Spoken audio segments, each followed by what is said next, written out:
Hey guys, Dan Heilman back with another Watcher of Realms. Today I want to cover two different things. First thing I want to talk about is the summon events coming up, which banner tomorrow I recommend you summon on. Second thing is I want to talk about attack speed real quick. Two kind of short topics, so I figured I'd do one video for both. I kind of went through and tested out attack speed and just saw basically how much attack interval change you get versus attack speed, basically how much attack speed should you try to get on your heroes, etc.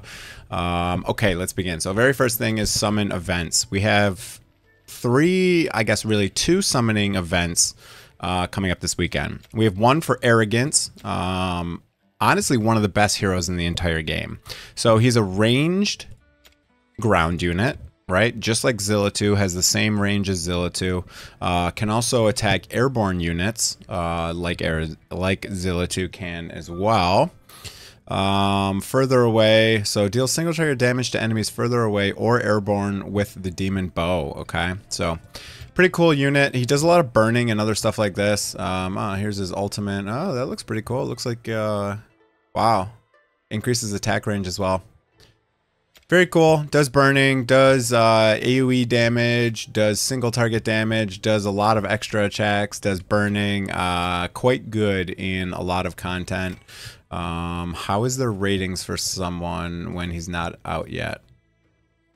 Promote the hero before you can give a review. This must include the other servers, because he's not in the game. So, yeah, anyways, you can see 4.9, 4.9, 4.9. Can I? That's so weird. A lot of 4.9s, a lot of 4.8s. Oh, they changed it. Now they're in order of best content. So faction, gold, XP, tide, artifact. He's going to be really good in the artifact raid because it's hard to have. There's not a lot of really good fighters in the game that deal a crazy amount of damage. Like Salazar is like pretty much required for 18. I haven't seen a lot of people do 18 without Salazar. So this guy looks, he looks really cool. He looks super cool, man. The graphics and the character designs are so awesome in this game. All right, so this is a 10x event. So that just, if you get a legendary, only a legendary, then it has 10 times the chances to get one of these two heroes. Now, same thing for epics. And it does have Olag in here, who's actually a really good defender. Actually, one of the only epics I don't have. So I will 100% be pulling on this banner tomorrow. I have to start going into the plant really early in the morning now, so I don't think I'll be able to get videos out till like the afternoon or night, because I got to be at the plant before 6 a.m. So I probably won't be doing a video tomorrow morning quite fast. So I wanted to make this video tonight just talking about it, and you'll see my summons probably at night. After I get home from work, I'll probably do my summons.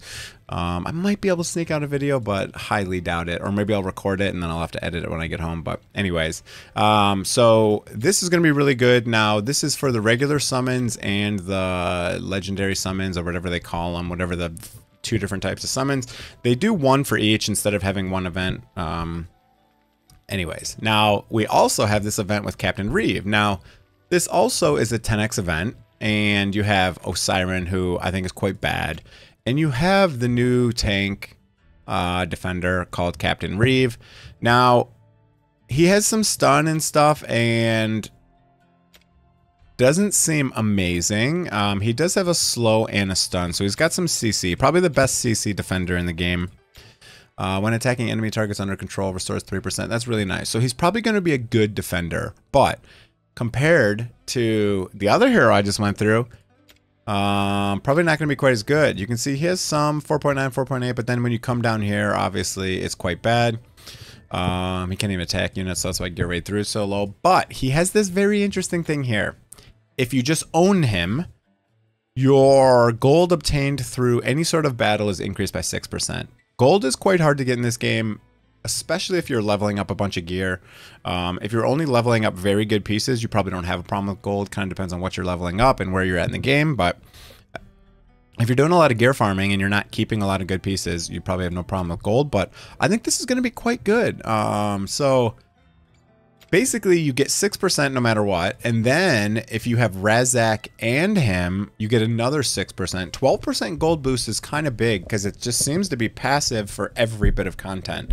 You can see that when you're farming like other stuff in the game. Like if I were to go to, I don't know, a resource raid, for example, and hit the fight button. No, hit the auto fight button. Oh, I think you have to show it at the end of the screen. Okay. At the end of the screen, it'll say your gold, and then it'll say whether or not you have, you know, the gold boost from having that. So I think almost everyone should probably either go for, I'm trying to find the events tab again, sorry. So I think most people are going to go for Arrogance. He's going to be really good. I think 99% of the people are going on Arrogance. Now, I will say, it does say event exclusive. So I don't know if this means there will never ever be another event, or maybe they have an event every year where you can get him, or every 6 months. I don't know the intervals, but you may never be able to get him ever again, possibly, depending on how this works, or he's going to be very rare and only in this event. He does not go into the normal summon banner. So you cannot get him from, you know, a normal summon banner. You have to get him from this event. So that gets me kind of torn because I really want Arrogance. He's amazing, one of the best heroes in the game. And I kind of want him just as a collector, right? I just enjoy collecting heroes, so I kind of want to get him just as a collector and to get the gold bonus.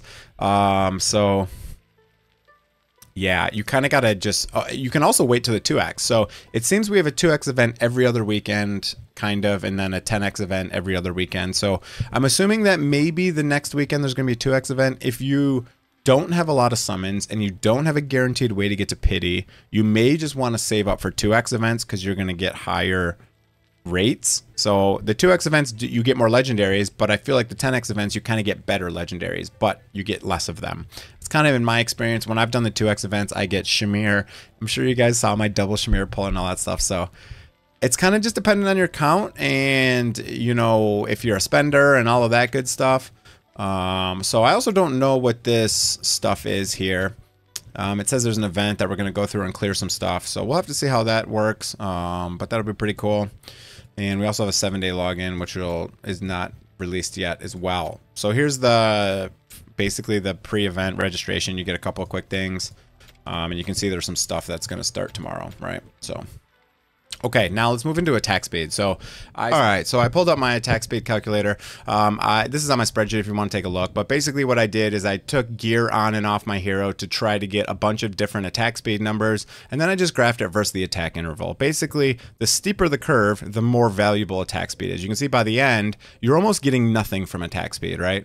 So for the last, anything above kind of 400, like if you can get to like, whatever this is, 430, what is that, about 430? Yeah, about 430. You can see 437. You go down to 1. But other than that, basically anything past really like 300 or so is not that useful. I also graphed 2 different heroes. I did one with Lunaria and I did one with Raiden just because they have different base intervals. And I wanted to see if it was different. It's really not. I just have more resolution when you have a higher base interval because obviously there's only 1 decimal place, so there's going to be some error there. That's why it kind of looks like a step function in some areas, is because it doesn't say 1.11, right? It just says 1.1. It rounds it. So yeah, but anyways, so basically the first 100 attack speed is very, very good, very useful. First 100 attack speed, you're going to basically get 0.5 seconds off your attack interval. Now, the next 100, you're only getting like 0.4 off, so it's less useful than the first 200. I should say 100 because your base is 100, not 0, right? So this is your total attack speed, not your gear attack speed. So 100 is basically 0. But you can see the first 100 attack speed, very useful. The second 100 attack speed is pretty useful. But then the third 100 attack speed, really you don't gain much, right? So if I go from 300 to 400, I only go from 1.2 to 1.1. So it really didn't change a lot, right? You're really not changing your attack speed very much. So if you're trying to get attack speed on your heroes, I don't recommend main stat attack speed for damage dealers. Because you're really going to just miss out on so much of your other stats. Try to get them in your substats. and you're really good if you have about 300 attack speed. You really don't need much more. There's a lot of diminishing returns once you get past, you know, I don't know, 350, 380, somewhere in there. You're really starting to slow down on how much you get for attack speed. So all right, I graphed 2 different heroes with different base intervals, as I said. So just wanted to confirm. You get a little bit better resolution on this one because of the rounding error, right? Because I only get 1 decimal place. So you're rounding, and you can see they look slightly different, but they're pretty much the same. If I were to do a fit chart or like a trend line on this, they'd be pretty similar between the two. Obviously, but 1 goes up to 4 and 1 goes up to 2. But okay, so that's pretty much it for the video. I just kind of wanted to talk about the attack speed stuff, and I also want to talk about the summon event that is coming. Definitely, I will be taking. I'll be definitely doing summons for Arrogance. And then what I'll do is I'll probably summon for Arrogance, and then hopefully I get a copy of him really quickly, and then maybe I'll move on to Captain Reeve, see if I can get a copy of him more for that gold bonus than anything else. I also have Gear Raid 3 on farm, so I will record that video. I recorded the gameplay. I was sitting here trying to get it. I had to move all my gear off all of my heroes onto Marksman to get this down, but I'll make a video on this either today or tomorrow or this weekend, but that'll come out soon. And that's going to be it for the video, guys. Hope you enjoyed it. If you did, hit the like and the subscribe button. Have a great day, everyone. See you guys.